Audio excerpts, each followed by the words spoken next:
Hiya, hiya. You too. To everybody who I forgot to tweet, I got a tweeter here. Hey, come on, it's all right. You can say good morning. Say good morning. It's a beautiful day, and it's a great day. It's Decoration Day. Well, we thought that was a gay holiday. Actually, it was Decoration Day because we decorated the graves. That's what we used to do, you know. Now we're celebrating everything that is about war, military, and those people who have kept us alive all these years. I got my military shirt on. I'm wearing my patriotic shirt. You don't take a knee when you're wearing this. But I'm going to tell you something. I got a whole day today, Memorial Day. I have to spend the whole day getting rid of bird crap on my flag. You can't desecrate the flag. You know, there's a way to fold it. You're supposed to put it up at a certain time, take it down at a certain time. You know, I mean, it's a wonder that this. I'm going to teach this bird to tweak taps. That's. You know, there are a lot of people that get annoyed by the birds, see, because they can't stand anything else interfering the direct communication. And I don't know how we ever got through marriage if that's the case. Oh yeah, and it is a decoration, Memorial Day, and it's a Liberty Day, a day of liberty. Yay! And I tell my ex-wife that, you know, that's liberty to me. No, liberty actually is what is it? You only pay for what you use. Try telling a hooker that. Anyway, it's a different kind of a world when we have a country that celebrates everything that went wrong. Yes, I know. Stop. Let me put her inside. She's just dying to get on the air here. Better look at my flag. Okay. Now, you know, what we need to do in this country is to celebrate the days where things went good, not where they went bad. Where we had wonderful days, you know. But we celebrate everything that went wrong, you know, from 9/11 to Tulsa. Now we're on Tulsa. How did we get into that thing? It's 100 years ago. I mean, you know, I know we could dig up a lot of things that we did wrong, and they were destroying countries and cities and counties. Do you realize how many death tolls came from bad business moves? I'm not talking about the recession either in the 30s. But, you know, people committed suicide when things did not go in their direction.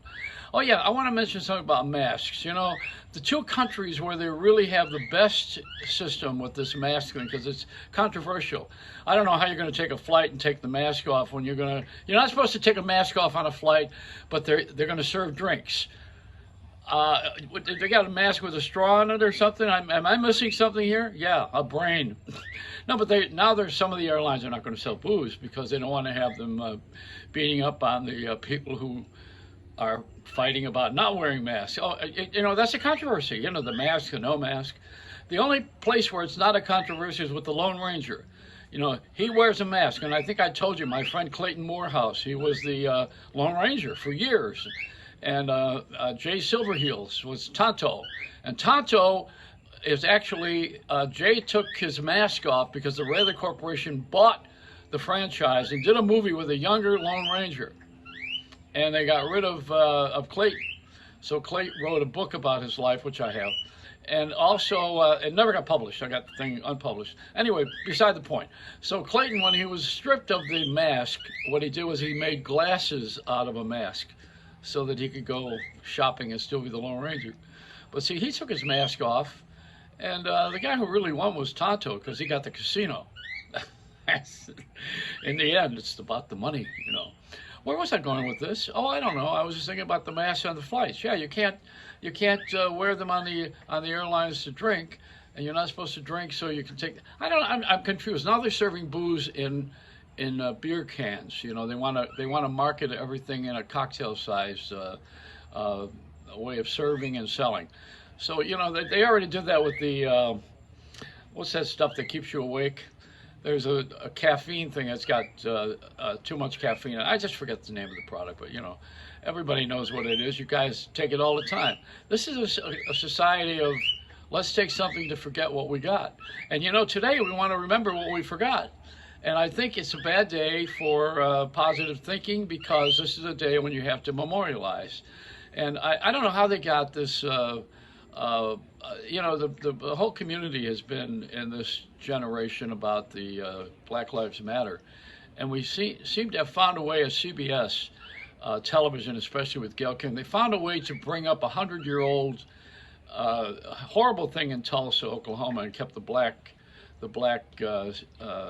issue going. See, I'm trying to forget a lot of the things. Not that we should not remember how some of the terrible things we've done so that we learn the lesson, but we keep rubbing it in everybody's face all the time, you know, because it's like we don't put the things that we did right on the news. What about the things that we're doing good? And the things that really need to be addressed are our age. Even Bill Maher, am I showing a little bit too much cleavage? Even Bill Maher had decided that age is an issue now, and he's I think he's hours younger than me. But you know, you can't have everything in life, but you certainly can have a long life. They say that now 50% of this next generation is going to live to be 100 years old. And you know, we got all my friends who are in their 90s, a lot of them, and many of them are gone now. You know, I could name them, like Soupy Sales and Les Paul, some of the famous ones. Joan Rivers didn't quite make 90. Jack Wayman, who did the Consumer Electronics Association, on and on and on. I know all these people. And I've had great relations with all of them, and they're dead. So now I've got to rely on the younger guys, like Steve Wozniak, who's 65. See, that's younger now. If you want to look old, or you want to look young, you hang around with older people. That's the way it goes. I've been doing it the other way around. So, you know, there's people who want to do the things that I've done and do them properly. But you have to learn by failing, so you can't necessarily start off doing them properly. You have to pray that it works that way. So I would say a little bit of prayer, and they call it luck. Some people call it a blessing, you know. And the lottery now is going to people who are living in a dream of winning a lot of money, and then all their problems are going to go away. Well, I want to tell you something. I went to the lottery party, and I worked also at 20th Century Fox. We had the Love Boat with the wonderful actor, you know, Gavin MacLeod, who died this week. But, you know, he also was on Mary Tyler. But the thing is that the Love Boat was a sad sack ship. I mean, it was a ship that had a pandemic of emotional cripples. And I think what happened when I went to the celebration of the first lottery in New York State, the winner was Curtis Sharp, who had a bowling hat, you know, one of those little ball hats that they wear. And there were two guys that won the lottery that year. Both of them were black, incidentally, just for your knowledge.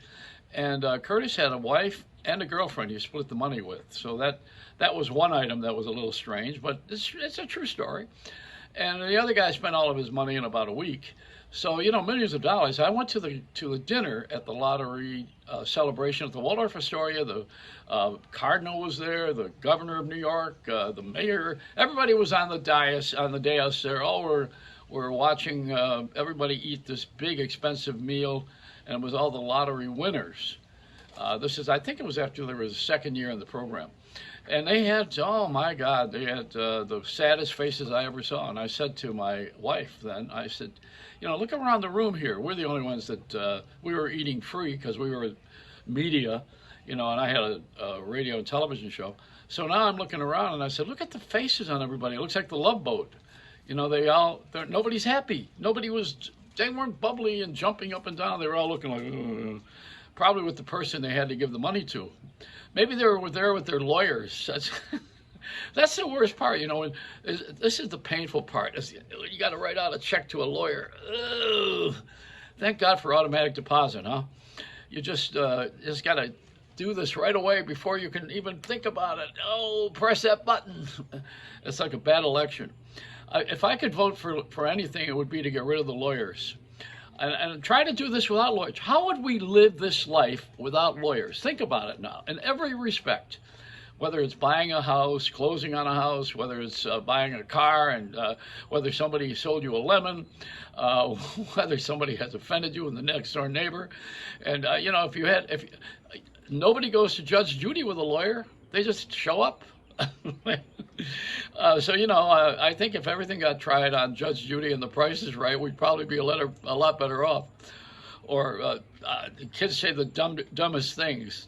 That show's being revived. So that's it. It's a decoration day. I'm decorated.